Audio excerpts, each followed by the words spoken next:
Jenny Eagle, reporter for LEEA, and I'm here with Chris Golpashin, who is the Chief Marketing Officer for Pacific Hoists in Sydney. Chris, tell us a little bit about the company and what you do. The company's been established since 1976, and we're one of the last family-owned wholesalers in Australia. We've been a carbon neutral company since 2020. We're an incredibly social company. We try to engage in all of the communities that we operate in. And as you say, you're quite big on sustainability there. You're definitely ahead of the game. Tell us a little bit more about that.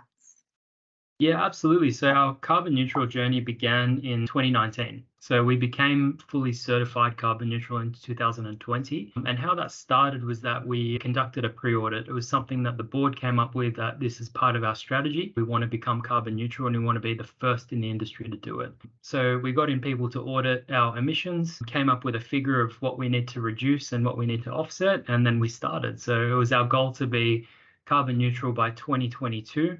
And we actually achieved it by 2020, so 2 years early, and put a bunch of hard work in to get there, and we got there. So hopefully we can influence the industry, by leading like that.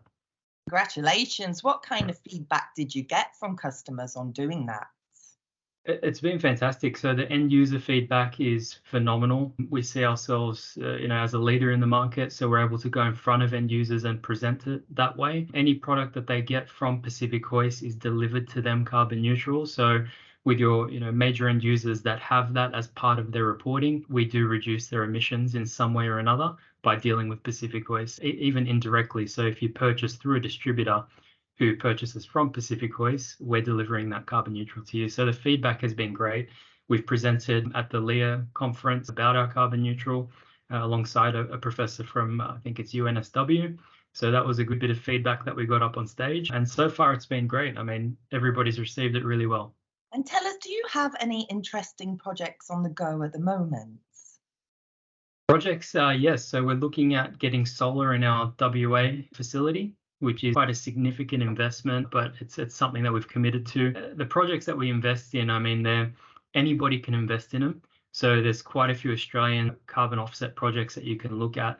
For example, one is the Yarra Yarra Biodiversity Corridor in WA, which is a reforestation project. And anybody who's looking to offset their emissions can invest in that particular project. And it's a local project which fuels the local economy. So you're creating jobs as you do it. There's other, savanna backburning projects up in Queensland, which support the local Indigenous Aboriginal economy. So it's native backburning, which by association reduces emissions overall, because, bushfires won't happen as frequently. So therefore, they're getting jobs to actually go out there and manage these bushfires before they happen. So yeah, there's quite a few projects that we are a part of, and majority of them are local, Australia or New Zealand. There's another one which is the Ramaka State Forest in New Zealand, and that's another reforestation project, basically places that were taken out by farming. And you have a long track history record with LEEA as a member. Tell me about that. Yes, so we just recently received our 10-year full membership award. And yeah, we've been a member for some time now with LEEA, and we commit to it. Everything we do is engaging within that organization. So it's been definitely a long relationship with LEEA. Fantastic. 1 decade. Yeah, indeed. I think it's more. I'd have to confirm the exact number, but it's more than 1 decade, yeah. And you were involved in the first regional council and first conference that opened there. Tell me about that. Absolutely. So we were one of the major sponsors for that, and we got the opportunity to present. So I was up there presenting our sustainability, talking about different facets of that. It's not just the carbon neutral piece that we do. We're a APCO full member as well, which is Australian Packaging Covenant Organisation. And what that is our packaging actually gets audited. So to make sure that our packaging is sustainable and that we have a plan, if it isn't sustainable, to make it sustainable in the future. And that kind of stuff is, reducing the amount of plastic that we use, reducing styrofoam, making sure that the cardboard is recycled cardboard, not virgin cardboard. So yeah, it's incorporates in our entire business the sustainability model. It's not just, doing carbon neutral. And fantastic projects there. So what's next for you? So we've got quite a few plans. I mean, the way we started was We started with Pacific Hoists in New South Wales. We started with reducing from that one point, because if you want to reduce nationally, you've got to choose a location where you can implement first. We ended up doing it nationally, but our focus was reducing as much as we can in New South Wales, which is our hub and 80% of our emissions. So now it's extending that to the rest of our branches, the rest of our facilities, and implementing what we did in New South Wales nationally.